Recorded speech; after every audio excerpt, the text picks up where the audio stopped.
May tatlo akong free recommendation saan kayo makakuha ng training.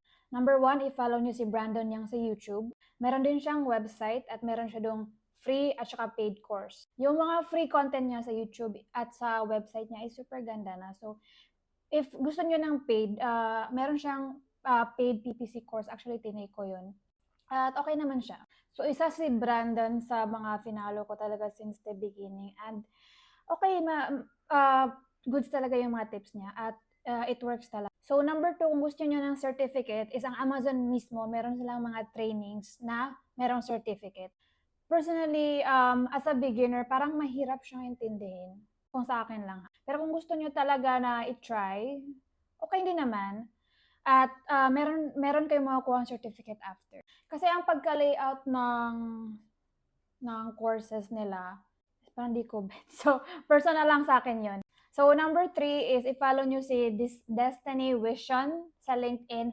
Meron siyang YouTube, BTR Media.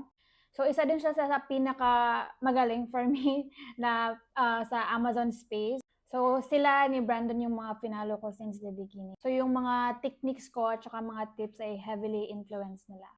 Sa hiring naman, LinkedIn, online jobs, Upwork. So, gawa lang kayo ng account, i-verify nyo yung account nyo, i-hyper-optimize.